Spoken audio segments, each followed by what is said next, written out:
Modern conversations about medieval Europe often circle around scarcity, poor harvests, hunger, and fragile survival. The past is imagined as a constant struggle against empty fields and unreliable food. In that story, modern agriculture appears as a rescue, delivering abundance where there was once only uncertainty. But this version of history leaves out something essential. Medieval Europe was not sustained by chance. It was sustained by crops and systems deliberately chosen to endure. Before forgetting set in, food was built around continuity. Medieval farmers did not expect their food systems to reset every year. That idea would have sounded wasteful, even dangerous. Labor was limited, tools were simple, and failure had real consequences. In that context, the most valuable crops were not those that produced quickly, but those that returned reliably. A plant that survived winter and emerged again in spring without replanting was not remarkable, it was preferred. These crops formed the quiet foundation of daily life. They were not rare or ceremonial foods reserved for elites. They were ordinary vegetables grown close to homes, monasteries, and villages. They fed people steadily rather than impressively. Their importance lay not in spectacle, but in dependability. What is often misunderstood is that medieval food security did not rely on abundance alone. It relied on predictability. Knowing that something would grow again mattered more than maximizing output in a single season. Time was treated as an ally. A garden that improved year after year reduced risk, saved labor, and stabilized communities. This perspective shaped how people thought about land. Gardens were not temporary spaces cleared and rebuilt each spring. They were living systems meant to mature. Beds stayed in place. Soil was protected rather than constantly disturbed.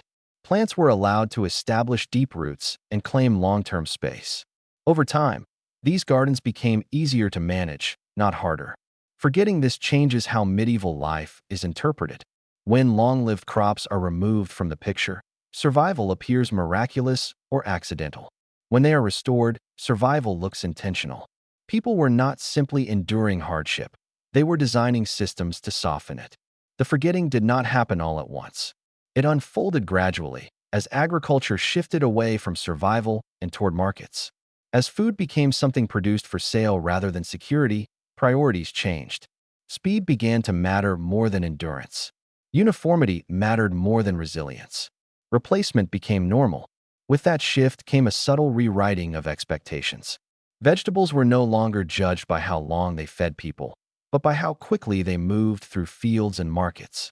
A plant that produced for decades no longer fit neatly into annual cycles of accounting and planning. What had once been a strength became inconvenient. As these priorities hardened, certain crops began to disappear from everyday use. Not because they failed, but because they did not align with the new rhythm. Seed catalogs stopped listing them. Agricultural teaching stopped emphasizing them. Knowledge that required continuity faded as continuity itself disappeared. Within a few generations, crops that had sustained Europe for centuries became obscure. Their absence reshaped memory. When people stopped seeing gardens that endured, they stopped imagining that such gardens were possible. Restarting every year began to feel natural, even inevitable. This is how forgetting works. It does not announce itself. It normalizes absence. Nature, however, did not change. Perennial plants still dominate stable ecosystems. Roots still hold soil. Plants still store energy underground and return when conditions allow. The biology that once sustained medieval Europe remains intact.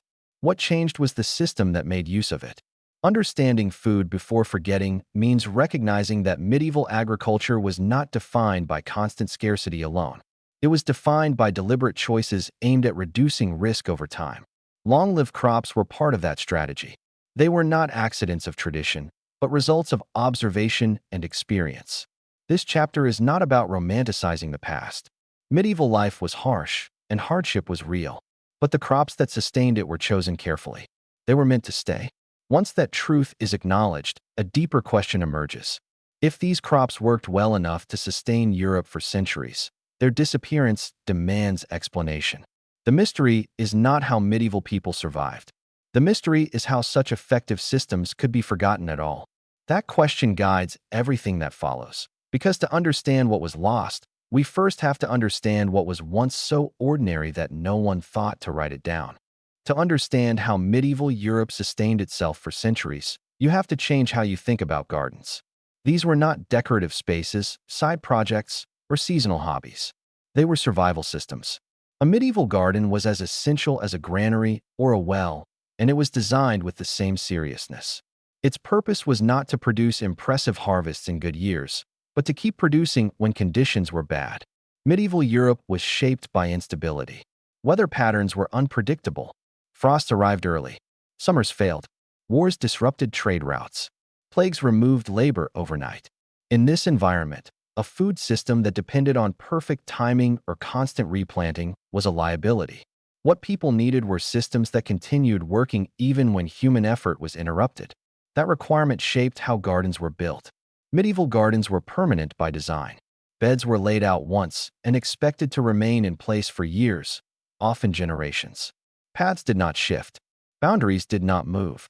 Soil was treated as something to protect rather than repeatedly disturb. This stability favored crops that could settle in, develop deep roots, and return year after year. A garden was not meant to be erased and rebuilt. It was meant to mature. This permanence changed labor in fundamental ways. Establishment was demanding. Preparing beds, enriching soil, and planting long-lived crops required effort and patience. But once established, the system asked less of its caretakers each year. Work accumulated instead of resetting. The garden began to carry its own weight. Monasteries refined this model to a high level. Monastic communities had a unique perspective on time. Individual monks came and went, but the institution remained. Gardens were planned accordingly. A monk planting a crop did not expect to personally harvest its full potential. That was not a loss. It was responsibility. Food was an inheritance passed forward, not a product consumed immediately. Monastery records show careful observation rather than blind tradition. Crops that exhausted soil or demanded constant replanting were gradually removed. Crops that returned reliably were multiplied. Knowledge was preserved because the garden itself persisted. You cannot learn how a plant behaves over 20 years if it is replaced every spring. Continuity made learning possible. Seed use reflects this mindset. Seeds were valuable and used deliberately. They were not scattered annually to restart entire gardens. Most propagation happened through division, offsets, and cuttings. These methods preserved reliable traits and reduced risk. A garden built on living plants did not depend on seed access to survive another year. Diversity was another pillar of survival. Medieval gardens were not monocultures. Perennial vegetables grew alongside annual crops, herbs, medicinal plants, fruit trees, and vines. Each layer served a purpose. If one crop failed, others compensated. If weather disrupted planting, something else still produced. Risk was spread across time and species rather than concentrated in a single season. This layered design proved its worth repeatedly. During famines, monastery gardens often continued producing when surrounding fields failed. Their advantage was not higher yields in good years, but consistency in bad ones. Reliability mattered more than abundance. Modern agriculture often equates progress with control, faster cycles, cleaner resets, tighter schedules. Medieval gardeners equated progress with reduced intervention. A successful system was one that asked less of its caretakers over time. If a garden required increasing effort year after year, it was seen as flawed. This difference is crucial. The medieval garden was built to absorb shock. The modern garden often amplifies it. When perennial crops were removed from these systems, gardens lost their backbone. They became dependent on precise timing, constant inputs, and annual restarts. What had once been infrastructure became a project. Food production shifted from endurance to efficiency, from continuity to turnover. Understanding medieval gardens as survival infrastructure explains why forgotten crops were once so common. They were not unusual plants placed into ordinary systems. They were the logical foundation of a food system designed for uncertainty. Without this context, medieval food security looks accidental. With it, it looks deliberate. The garden was not just a place where food grew. It was a system designed to keep growing when everything else went wrong. The crops that sustained medieval Europe were not rare discoveries or secret knowledge guarded by specialists. They were familiar, everyday plants, so common that they rarely merited special mention. Their importance lay precisely in this ordinariness. They were trusted because they worked, and because they worked, they became part of daily life rather than subjects of curiosity. These crops shared a defining trait: they returned. Unlike annual vegetables that demanded reseeding each year, these plants survived winter and re-emerged on their own. Their roots stayed alive underground, storing energy and preparing for the next growing season. When spring arrived, food appeared without negotiation. No seed needed to be found. No labor needed to be repeated. Growth resumed as a matter of course. This behavior shaped how people planned their lives. When food returned reliably, anxiety decreased. The first green shoots of spring were not just signs of renewal. They were confirmation that the system was still intact. In years when weather delayed planting or labor was scarce, these crops filled the gap. They were insurance against uncertainty. Asparagus exemplifies this trust. It demanded patience at the start, often requiring several years before full harvest. But once established, it produced reliably for decades. Medieval families understood this trade-off intuitively. Waiting was not wasteful if the reward was permanence. An asparagus bed planted by one generation could feed the next, quietly converting time into security. Perennial leafy greens played an equally important role. Before annual spinach became common, plants such as Good King Henry were widely grown. They emerged early in the year, produced leaves over long periods, and returned without reseeding.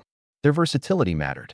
Young shoots, mature leaves, and flowering tops could all be eaten, extending harvest windows without additional planting. One plant replaced many sowings.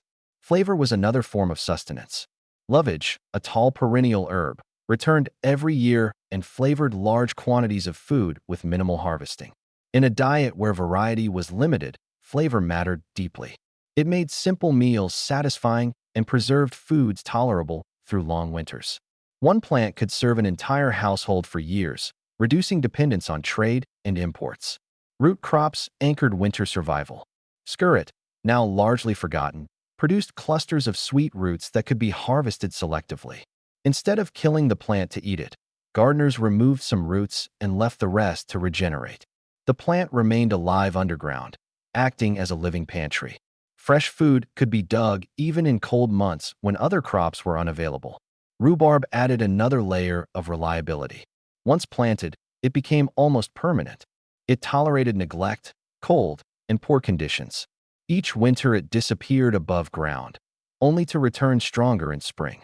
While initially valued for medicinal use, its edible stalks later became an important food source. A single plant could produce for decades with little care.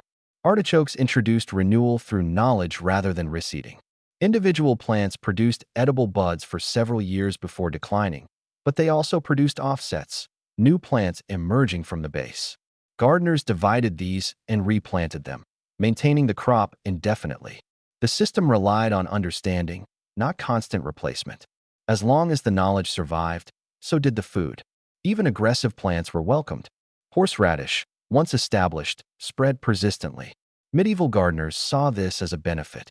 It thrived in poor soil and neglected corners, producing pungent roots year after year. Any fragment left in the ground could regenerate. In uncertain times, a plant that refused to die was a form of security. What united these crops was not appearance, taste, or prestige. It was behavior. They endured. They returned. They reduced dependence on seeds, labor, and outside inputs.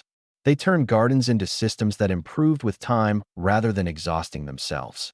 Because these crops were so reliable, they became invisible. People rarely document what is assumed to work. Knowledge was passed through practice rather than text.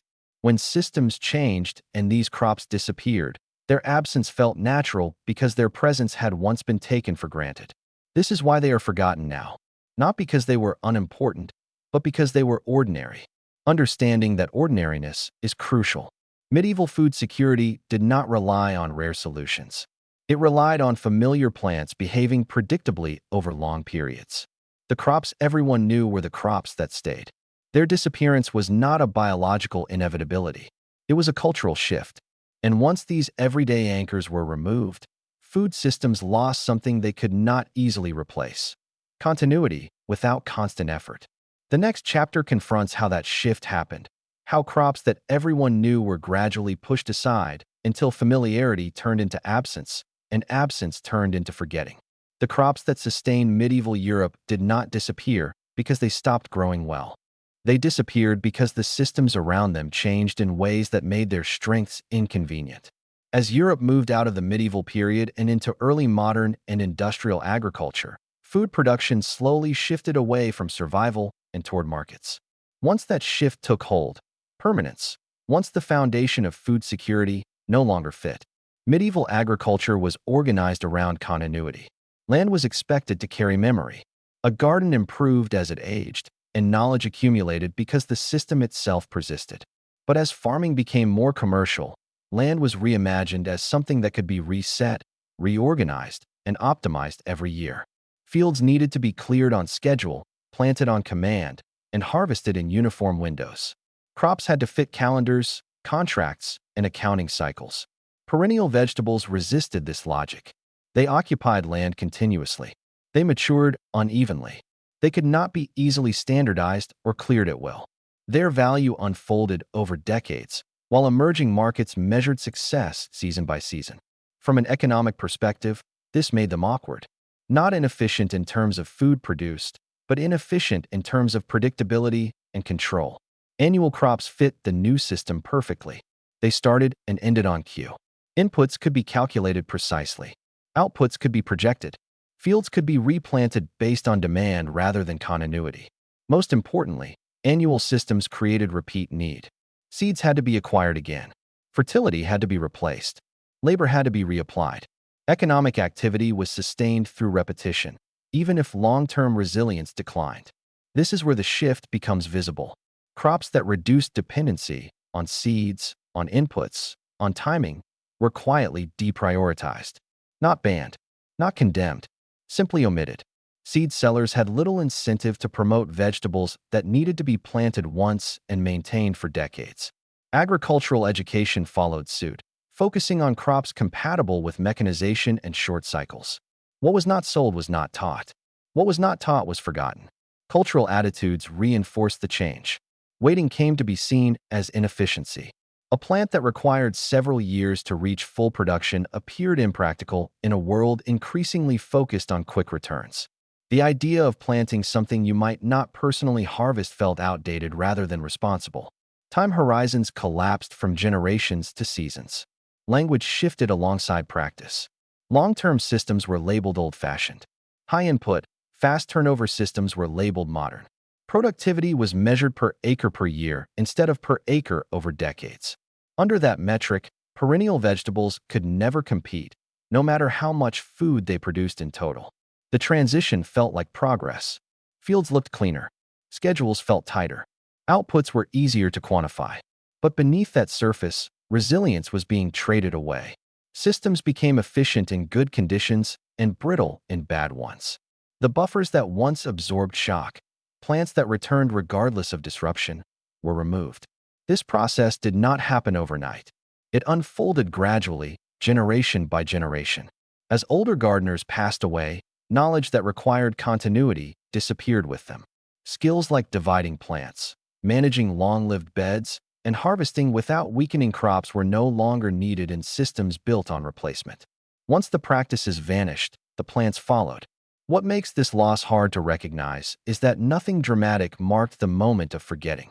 No crisis announced that perennial vegetables were gone. Gardens simply changed shape. Fields reset more often. And within a few centuries, crops that had once been everywhere became curiosities, then footnotes, then names no one recognized. The crops were not defeated by nature. They were displaced by design. Understanding this matters because it reveals that forgetting was not accidental. It was structural. When food systems stopped valuing continuity, crops that embodied continuity no longer belonged. Permanence became a liability in a system built around turnover. In the medieval world, a plant that stayed was a blessing. In the modern world, it became an inconvenience. And once permanence no longer fit the system, even the most reliable crops were pushed quietly aside, until familiarity turned into absence, and absence into forgetting. The disappearance of the crops that sustained medieval Europe did not create an immediate crisis. Food continued to be produced. Markets expanded. Yields increased in many regions. From the outside, the transition looked successful. But beneath this surface stability, a different reality was taking shape. The system that replaced medieval food security was less resilient, more demanding, and increasingly fragile. The first cost was stability. Perennial crops acted as anchors in the food system. They returned regardless of missed plantings, labor shortages, or delayed seasons. Once those anchors were removed, food production became dependent on precise timing. A late frost, an early drought, or a disrupted supply chain could erase an entire year's work. What had once been buffered by continuity became vulnerable to single points of failure. Soil paid the next price. Long-lived plants protect soil continuously. Their roots hold structure, prevent erosion, and feed microbial life year-round. Annual systems disturb soil repeatedly, clearing, tilling, and replanting with each season. Every disturbance breaks structure and accelerates nutrient loss. Over time, soil fertility declines and must be replaced with external inputs. What medieval gardens maintained biologically became something modern systems purchase repeatedly. Labor demands also changed. Perennial systems required patience early on, but once established, they reduced work over time. Annual systems erased progress. Every season began from zero. Beds had to be prepared again. Crops had to be replanted again. Mistakes had to be corrected again. Nothing accumulated. Effort reset. This repetition was framed as normal, even efficient, but it quietly increased the burden on growers. Knowledge eroded alongside these changes. Managing perennial crops requires long-term observation, knowing when to divide, when to harvest lightly, when to let plants rest. These skills cannot survive in systems that restart annually. When replacement becomes the norm, maintenance becomes irrelevant. Over time, practical understanding was replaced by instructions and experience by products. Diversity narrowed as well. Medieval gardens relied on a wide range of long-lived vegetables adapted to local conditions. As agriculture standardized around annual crops, that diversity faded. Uniform systems are easier to manage under ideal conditions, but they fail dramatically under stress. The loss of diversity made food systems more brittle, not more reliable. Perhaps the most subtle cost was psychological. Perennial systems teach continuity. They demonstrate that care accumulates, that time can strengthen rather than erode. Annual systems teach impermanence. Everything is temporary. Everything must be restarted. Failure becomes expected because it is built into the cycle. When collapse feels normal, resilience feels unrealistic. Dependency increased with each season. A system that cannot reproduce itself ties its survival to markets. Seeds, fertilizers, and replacements become necessities rather than options. Food production becomes vulnerable to price fluctuations, shortages, and disruptions far beyond the field. What once provided independence now mirrors the instability of the wider economy. None of this happened through force. It happened through convenience. Each step made sense on its own. Faster crops, cleaner fields, predictable schedules. But together, these choices dismantled a system that had sustained Europe for centuries. Replanting became normal not because it worked better, but because it fit an economic model built on turnover. The irony is that modern agriculture often works harder to achieve less security.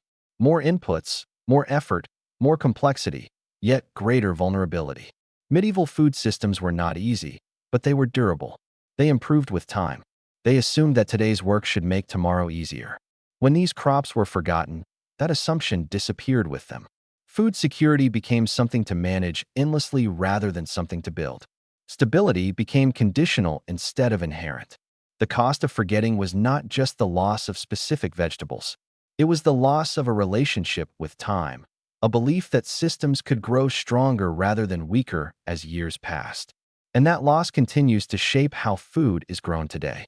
The crops that sustained medieval Europe were never truly lost. They stopped being seen, taught, and valued, but they never disappeared from the soil entirely. Their biology remained intact. Their ability to return year after year never changed. What vanished was the system that recognized their importance. Remembering them now is not an act of nostalgia. It is a response to pressures that make their strengths relevant once again. Modern food systems are increasingly exposed to disruption. Rising input costs, unstable supply chains, and unpredictable climates have revealed how dependent annual agriculture has become on everything functioning perfectly. Seeds must arrive on time. Fertilizers must be affordable. Weather must cooperate. When any link fails, production falters. Perennial crops offer a different kind of security. Once established, they return regardless of market conditions or planting schedules. In uncertain times, that independence matters. Soil degradation has made this contrast sharper. Decades of repeated disturbance have left many soils compacted, eroded, and biologically weak. Increasing inputs can mask the symptoms, but it does not restore the underlying system. Long-lived crops rebuild soil gradually. Their roots remain year-round, feeding microorganisms, stabilizing structure, and improving fertility over time. They repair what constant restarting breaks. Climate instability amplifies the need for continuity. Erratic frosts, heat waves, droughts, and irregular rainfall punish systems that rely on precise timing. Perennial vegetables absorb these shocks more effectively because they are already established. They do not gamble everything on a narrow planting window. They persist through disruption instead of collapsing under it. There is also a cultural shift underway. More people are questioning systems that require endless consumption to function. The idea that food production should become easier with time, not harder, is resurfacing. Perennial crops align naturally with this way of thinking. They reward patience rather than urgency. They allow effort to accumulate instead of resetting every year. Reintroducing these crops does not require abandoning modern knowledge. Medieval systems had limitations, and life was hard. But their core principle, building food systems that improve with age, remains sound. Annual crops still have a role, but they do not need to carry the entire burden of food security. Even a small perennial foundation changes the character of a garden or farm. Planting one long-lived crop alters expectations. It creates a sense of continuity. Mistakes become less catastrophic. Missed plantings are not fatal. Over time, the system becomes forgiving rather than demanding. Confidence replaces urgency. This shift also restores a quiet form of independence. Fewer purchases are required. Fewer emergencies arise. Food production becomes less exposed to markets and supply disruptions. What once felt impossible, plants returning without being bought again, begins to feel normal. Remembering what sustained medieval Europe is not about recreating the past. It is about recognizing that some solutions were set aside not because they failed, but because they did not fit an economic model built on replacement. Their endurance made them invisible. Today, that endurance is exactly what makes them valuable again. Food security was once grown slowly, protected carefully, and passed forward. It did not begin each spring from nothing. It accumulated. The crops that made that possible are still here. Remembering them is simply a matter of choosing to see permanence as strength again.